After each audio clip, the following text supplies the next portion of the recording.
FZE,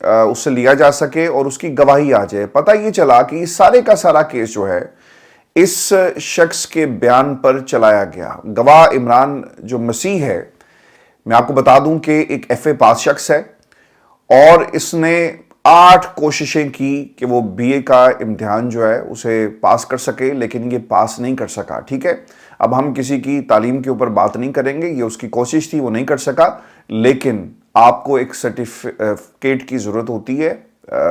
یعنی آپ کے پاس یہ سکل سیٹ موجود ہے کہ آپ کسی بھی ہیرے کی قیمت جو ہے وہ جان سکیں۔ یہ فن جو ہے وہ ویسے نہیں آ سکتا، آپ کو یعنی ماڈرن ایرا میں آپ کو کسی نہ کسی انسٹیٹیوشن کا لیبل اپنے ساتھ جو ہے یعنی ڈگری کی شکل میں لگانا پڑے گا، تب آپ کی کوالیفیکیشن جو ہے اسے مانا جائے گا۔ عمران مسیح صاحب جو ہے نا جی، ان کے پاس کسی قسم کی کوئی کوالیفیکیشن نہیں ہے اور کمپنی کی طرف سے قیمت کے تعین کا کوئی اتھارٹی لیٹر بھی ان کے پاس نہیں تھا جو اس کمپنی نے جاری کیا گیا ہو، اور عدالت میں انہوں نے یہ بات بھی کہی۔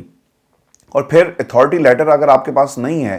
تو آپ کس طرح جو ہیں وہ کسی چیز کا تعین جو ہے وہ کر سکتے ہیں۔ اب گواہ عمران مسیح نے اپنی رپورٹ میں ہیروں کا وزن جو ہے وہ گرامز کے اندر لکھا، آپ کو یاد ہوگا، تو پھر اس نے کہا جی یہ کوئی کلیریکل مسٹیک ہوگی، لیکن اس نے اپنی غلطی تسلیم تو کی، لیکن یہ ایک بنیادی وجہ ہے کہ بھائی صاحب کے پاس نہ کسی قسم کی کوئی انجینئرٹی یا سکل سیٹ موجود نہیں تھا جو یہ اس پوری گواہی کو اور اس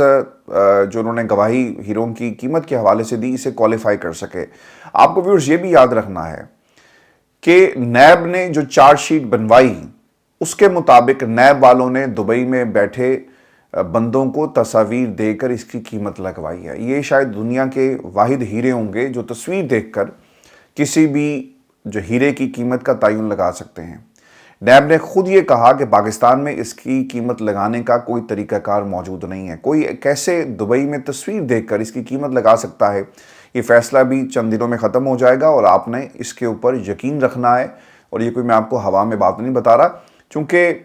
ایک جلدی تھی، جج بیمار ہو کر بھی چھپ کر نکلنے کی کوشش کرتا ہے، لیکن اسے اگلوں نے پکڑ کر کہا کہ نہیں فیصلہ بھائی تم ہی دو گے، پھر تمہیں چھٹی ملے گی۔ یہ ہم نے دیکھا،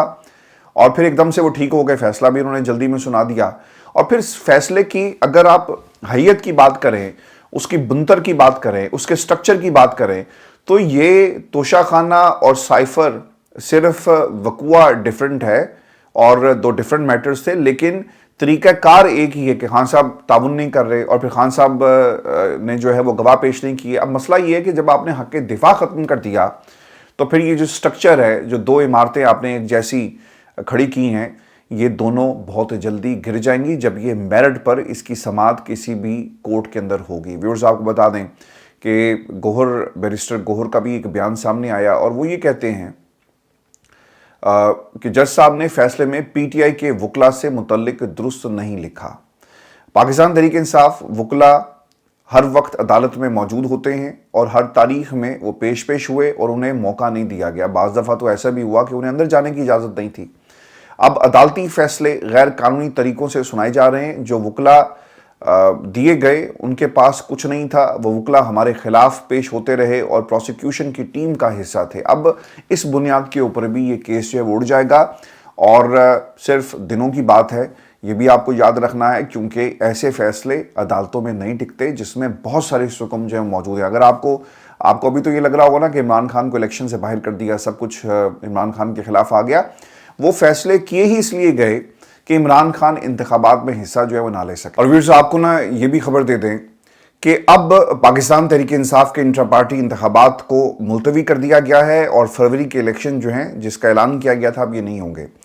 پی ٹی آئی کا پلان بی اور سی اس حوالے سے موجود ہے، اور کیا کہا گیا تحریک انصاف کی طرف سے یہ چیز میں آپ کے سامنے رکھ دیتا ہوں، چونکہ اس سے پہلے شیڈول جاری کیا گیا جس کے تحت الیکشن 5 فروری پیر کے دن جو ہے وہ ہونے تھے، لیکن اب پی ٹی آئی کی جانب سے الیکشن کو ملتوی کر دیا گیا جس کی تصدیق چیئرمین بیرسٹر گوہر نے کی ہے۔ الیکشن کیوں ملتوی کیے گئے؟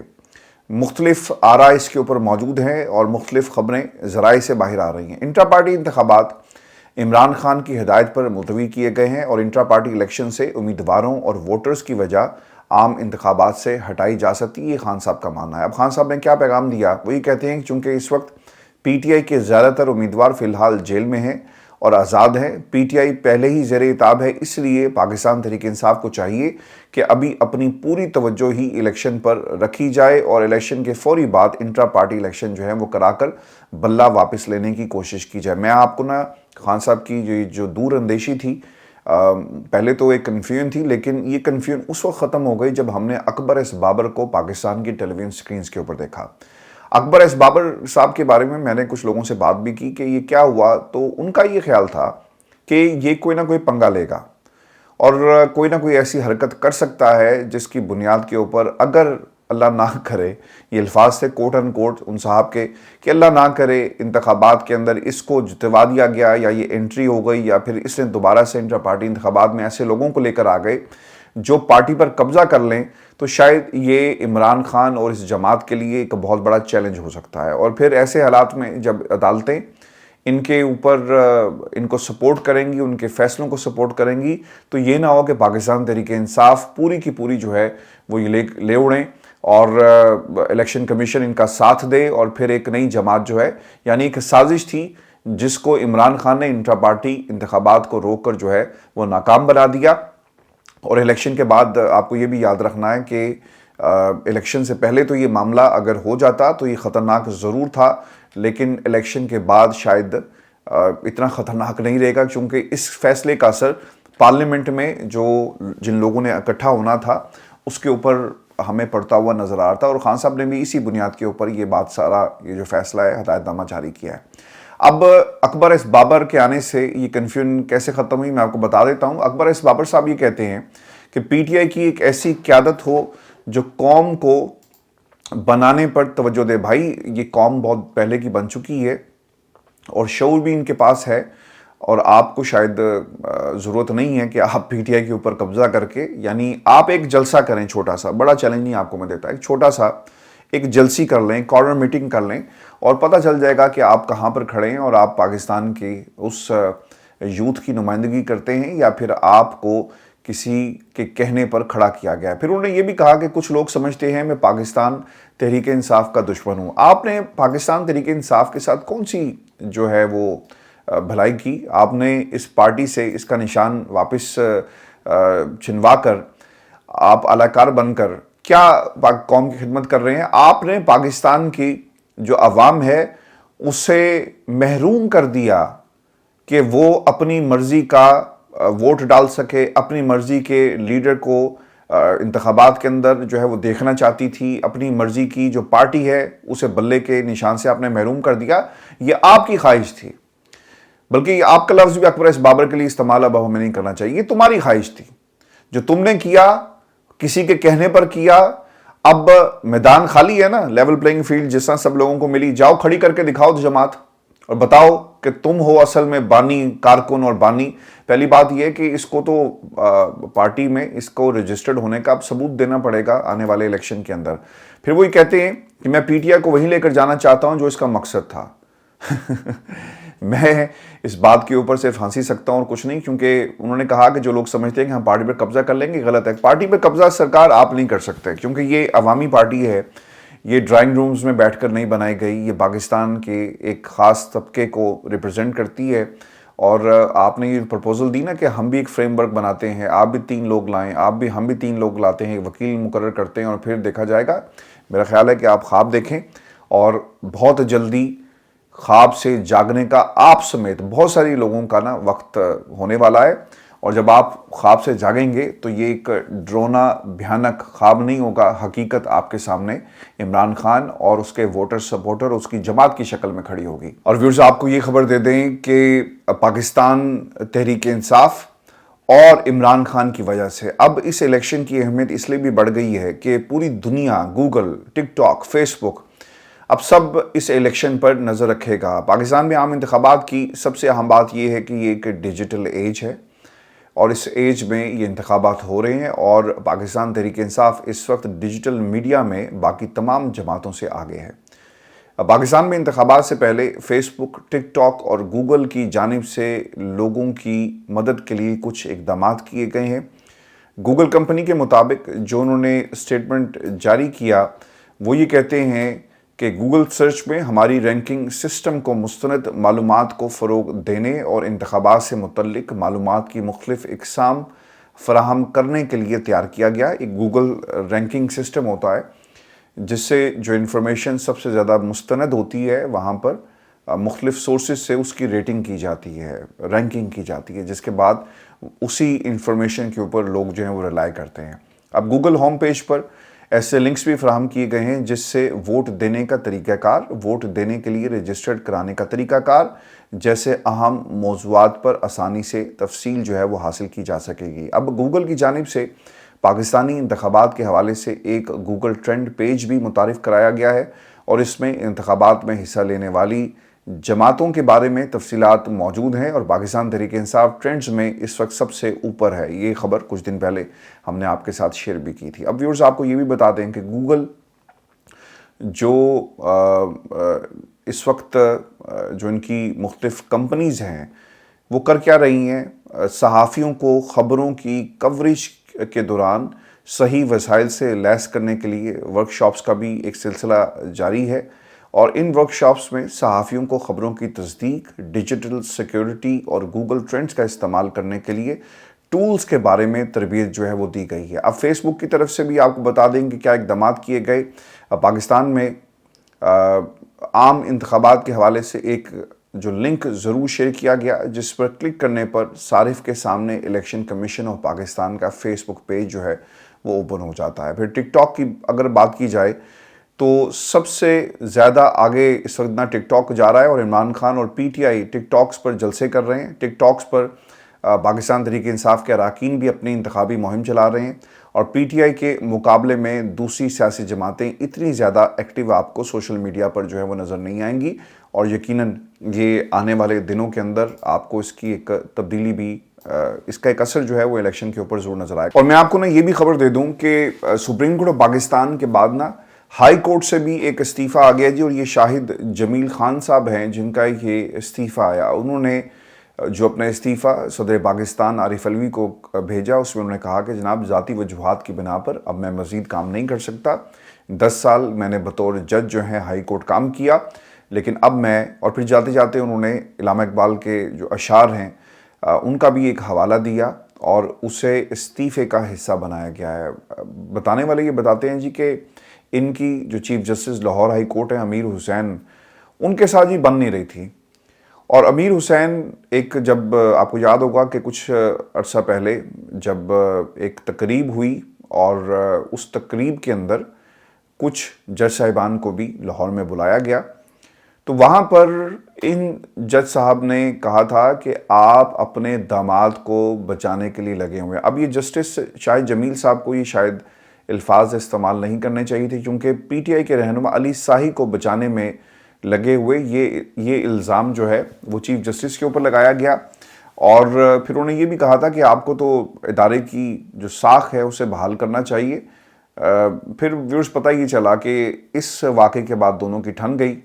اور انہوں نے کیا کیا، شاہد جمیل صاحب نے سے جتنے بھی کارپوریٹ کیسز تھے وہ چھین لیے گئے اور انہیں کام نہیں کرنے دیا گیا، پھر ان کو کیسز نہیں ملتے تھے تو اس کے بعد مجبوری کی حالت میں یا کہتے ہیں نا کہ بندہ اکتا جاتا ہے، انہوں نے کہا جی NF از NF، یہ میرا استعفیٰ پڑا ہے، آپ جانیں اور آپ کی عدالت جانیں، اور پھر اس کے بعد یہ استعفیٰ دے کر یہاں سے چلے گئے ہیں۔ اب دیکھنا یہ ہوگا کہ اس استعفے کو قبول کیا جاتا ہے یا نہیں کیا جاتا، کیونکہ اگر یہ علی ساہی کے خلاف بول رہے تھے تو اس وقت ہواؤں کا رخ جو ہے وہ علی ساہی کے مرشدوں کے خلاف ہے، تو ہوائیں اگر چلتی رہی اسی طرح تو عین ممکن ہے کہ صدر صاحب کو بھی کہا جائے کہ آپ نے ان کا استعفیٰ قبول نہیں کرنا اور انہیں جو ہے وہ ہیرو بنا کر آنے والے وقت میں جو وہ پیش کیا جائے۔ اور ویورز آپ کو یہ بھی خبر دے دیں کہ ایک انٹرویو بلاول زرداری نے غیر ملکی ٹی وی چینل کو دیا، ویون کو، اور انہوں نے اپنے آنے والے کل کے حوالے سے کچھ سٹیٹمنٹس اور ایک پوزیشن اب لے لی ہے۔ اب کشتیاں انہوں نے جلا دی، احسن اقبال صاحب کہتے ہیں کہ اب وہ کشتیاں جلا چکے ہیں اور اب ان کے ساتھ کسی قسم کا الحاق یا ہم مل کر نہیں بیٹھیں گے۔ اب ایک انٹرویو میں انہوں نے کیا کہا، وہ یہ کہتے ہیں کہ جی پی ڈی ایم کے کردار سے پہلے سے مایوس تھا، میاں صاحب کے کردار سے سخت مایوسی ہوئی، اس لیے آج کل ہمارے فاصلے کافی واضح ہیں۔ اگر میاں صاحب نے پرانی سیاست کرنی ہے تو میں اور میری جماعت ان کا ساتھ نہیں دے سکتے۔ ہم انتخابات اور جمہوریت کو بہت سنجیدگی سے لیتے ہیں۔ آزاد امیدواروں کی اکثریت پاکستان تحریک انصاف کے ٹکٹ ہولڈرز نہیں ہیں۔ انتخابات کے بعد پیپلز پارٹی کو آزاد امیدواروں کا ساتھ مل سکتا ہے، حالانکہ ایسا نہیں ہے۔ جتنے بھی اس وقت لوگ میدان میں موجود ہیں وہ آزاد حیثیت میں پاکستان تحریک انصاف کے لوگ ہیں۔ پھر انہوں نے یہ بھی کہا کہ کچھ قوتیں پیپلز پارٹی کو نشانہ بنائے ہوئے ہیں۔ وہ قوتیں نہیں چاہتی کہ پی پی وفاق میں حکومت بنائے۔ یہ سمجھتے ہیں کہ ہم یہ تمام کام کر کے اس کو ڈرا لیں گے اور بچہ ہے دہشت گردی سے خوفزدہ ہو جائے گا۔ یہ کوٹ ان کوٹ اس کے الفاظ سے جو میں آپ کو بتا رہا ہوں۔ ہمارا سر کٹ تو سکتا ہے لیکن دہشت گردوں کے سامنے جھک نہیں سکتا۔ اب انہوں نے دہشت گردوں کا لفظ کس کے لیے استعمال کیا، یہ بہت ہی اہمیت کا حامل ہے۔ احسن اقبال صاحب نے اس کے اوپر ریئیکشن دیا اور انہوں نے کہا کہ انتخابی نتائج پر منحصر ہوگا، لیکن بلاول بھٹو نے تمام کشتیاں جو ہیں وہ جلا دی ہیں۔ میں آپ کو ایک بہت ہی اہم جو میں نے آپ کو کہا نا کہ ایک انسائٹ سٹوری آپ کے سامنے رکھ دیتا ہوں کہ اب ہونا کیا جا رہا ہے۔ پاکستان کے اندر نا جی کچھ قوتیں اوبویسلی نواز شریف صاحب کے ساتھ کھڑی ہیں اور اس میں نا کسی کو کوئی دوسری رائے اس کی نہیں ہونی چاہیے اور کوئی شک نہیں آپ کو ہونا چاہیے کہ ایسا نہیں ہے۔ اب نواز شریف صاحب کو تمام چیزیں دے کر آپ ڈرائیونگ سیٹ پر بٹھائیں گے تو کیا آپ کو نواز شریف کے ماضی کا یاد نہیں ہے کہ وہ کس قسم کا اینٹی اسٹیبلشمنٹ بیانیے بناتے رہے؟ تو کیا پاکستان کی اسٹیبلشمنٹ ایسا کرے گی؟ نہیں کرے گی۔ پھر پارلیمنٹ جس کے کئی ٹکڑے جو ہیں وہ کر دیے گئے، حصے کر دیے گئے، بکھیے ادھیڑ دیے گئے، انہیں ایسی ہی پارلیمنٹ چاہیے تھی جسے کنٹرول کیا جا سکے سیاسی جماعتوں کی شکل میں۔ کیا ایسا کچھ نہیں ہو رہا؟ بالکل ایسا ہو رہا ہے۔ مثال آپ کے سامنے رکھ دیتے ہیں۔ پیپلز پارٹی وفاق کی جماعت وفاق میں بیٹھنا تو چاہتی ہے لیکن پنجاب میں آپ کو نظر نہیں آئے گی، کے پی میں بالکل بھی نظر نہیں آئے گی، اور پھر بلوچستان کے اندر وہ جوڑ توڑ کی سیاست کے ساتھ چلتی ہے۔ کراچی سندھ کے اندر کراچی میں ایم کیو ایم آپ کو نظر آئے گی کیونکہ کراچی کی بہت ساری سیٹس ہیں جس کی بنیاد کے اوپر سیاست ہوتی ہے۔ کیا ایم کیو ایم استعمال نہیں ہوتی؟ ہمیشہ استعمال ہوتی رہی، ہر حکومت کا حصہ بنتی ہے اور کہتی ہے کہ کراچی کو اس کا حق نہیں دیا گیا، اصلی وارث آ گئے۔ تو یہ جماعت کیا کرتی ہے آپ کے سامنے ہے۔ نون لیگ سندھ میں نہیں ہے، نون لیگ بلوچستان میں بھی جوڑ توڑ کا سہارا لیتی ہے، کے پی کے اندر سرے سے موجود نہیں ہے، پنجاب کے اندر جو تھوڑی بہت موجود ہے کیا اس کی بنیاد پہ حکومت بنائے گی؟ تو یہ ایک سیاسی اس وقت سچویشن آپ کے سامنے ہے کہ کسی جماعت کے پاس اتنی اوور ویلمنگ میجورٹی نہیں ہے کہ وہ پارلیمنٹ میں مضبوط فیصلے کر سکے۔ تو یہی پاکستان کی اسٹیبلشمنٹ کو چاہیے تھا اور پی ٹی آئی موجود تھی لیکن آپ نے اسے غائب کرنے کی کوشش کی، اور جو آپ نے اس کے خلاف کیا کس لیے کہ ایک واحد جماعت پورے ملک کے اندر آپ کو نظر آئے گی جس کے ساتھ جو کچھ سلوک ہوا وہ قوم کے سامنے۔ تو پارلیمنٹ یہاں پر جیسے ایک ہنگ پارلیمنٹ بنے گی وہیں پر ایک کمزور پارلیمنٹ ہوگی، اور اس پارلیمنٹ میں نواز شریف صاحب کو اگر دولہا بنا کر بٹھا دیا گیا تو اس کو گرانا عمران خان والی پارلیمنٹ سے زیادہ آسان ہوگا۔ تو ویورز، ان حالات کے اندر آپ کو یہ بھی یاد رکھنا ہے کہ یہ پلان پاکستان کی اسٹیبلشمنٹ کا تو ہو سکتا ہے۔ آج جو لوگ کہتے ہیں کہ کشتیاں جلا دی انتخابات کے نتائج پر منحصر ہے، ہم اکٹھے نہیں بیٹھیں گے، جسٹ امیجن اس تمام نفرتوں کے باوجود اگر کل کو زرداری اور نواز شریف اکٹھے ہو گئے، پاکستان کی دیگر جماعتیں اور تینوں جماعتیں پی ٹی آئی بھی اکٹھی ہو گئی اور انہوں نے کوئی ایسے فیصلے دے دیے، تو پھر فیصلہ سازوں کا کیا بنے گا؟ کیا اس کے اوپر بھی کسی نے ہوم ورک کیا ہے؟ اس سوال کے ساتھ آج کا پروگرام آپ کے سامنے ہم ختم کرتے ہیں، اور یہ سوال میں آپ کے لیے چھوڑے جا رہا ہوں۔ ضرور بتائیے گا کہ آپ نے اتنے ٹکڑے تو کر دیے جمہوریت کے، پاکستان کی عوام کے، اگر یہ سب اکٹھے ہو کر آپ کے خلاف فیصلہ دیتے ہیں تو پھر کیا ہوگا؟ اپنا خیال رکھیے گا، اجازت دیجیے، اللہ نگہبان۔